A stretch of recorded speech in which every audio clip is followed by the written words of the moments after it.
স্বপ্নচূড়া যুব সংগঠনের উদ্যোগে আলোচনা সভা ও চা চক্র অনুষ্ঠিত। বিস্তারিত থাকছে শাকিল আল ফারুকীর পাঠানো তথ্যে।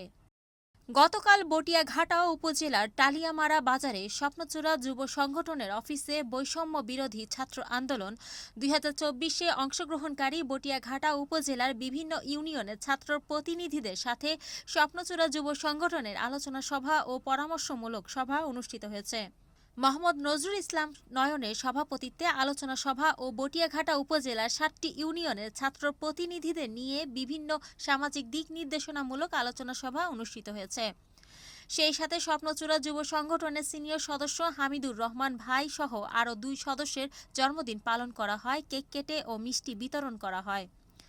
এই সংগঠনটি ২০১৯ সালে প্রতিষ্ঠিত হয় এবং নিবন্ধনভুক্ত হয়ে বর্তমানে কর্ণকালীন থেকে শুরু করে আমপান, ঘূর্ণিঝড় রেমাল সহ বিভিন্ন ঝড়ে ক্ষতিগ্রস্তদের মাঝে দাকব, ফেনী, কুমিল্লা সহ বিভিন্ন অঞ্চলে অসহায় বর্ণার্থদের মাঝে খাবার পৌঁছানো সহ শীতকালে শীতার্থদের মাঝে কম্বল বিতরণ ও অসহায় গরিব মানুষকে সাহায্য করা, বৃক্ষরোপণ এছাড়া জীবন বাঁচাতে রক্ত দিয়ে সব সময় ভালো কাজের সাথে এগিয়ে চলছে অত্র সংগঠনটি।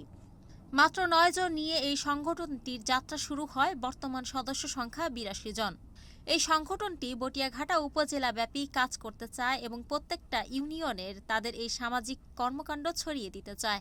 এই সময় উপস্থিত ছিলেন সংগঠনটির সিনিয়র সদস্য মোহাম্মদ নাসিম উদ্দিন, হামিদুর রহমান, গালিবউদ্দিন, ওমর হামজা, সাংবাদিক মোহাম্মদ মিজানুর রহমান, মোহাম্মদ সাইদুর রহমান, আরিফ বিল্লাহ, ইব্রাহিম শেখ, সেতু গোলদার, শামীম হাসান, ইমারুল শেখ, ওমর ফারুক, শাকিল হোসেন, মেহেদী হাসান, ইব্রাহিম শেখ, মামুর হাসান প্রমুখ। এ সময় বটিয়াঘাটা উপজেলার বিভিন্ন ইউনিয়নের পক্ষ থেকে দিক নির্দেশনামূলক সামাজিক উন্নয়নমূলক কর্মকাণ্ডের কাজের কথা আলোচনা করা হয়। এটা একটা অরাজনৈতিক সংগঠন এবং সম্পূর্ণ নিজস্ব অর্থায়নে পরিচালিত। সর্বশেষ সভাপতি সকলকে ধন্যবাদ জানিয়ে আলোচনা সভা শেষ করেন।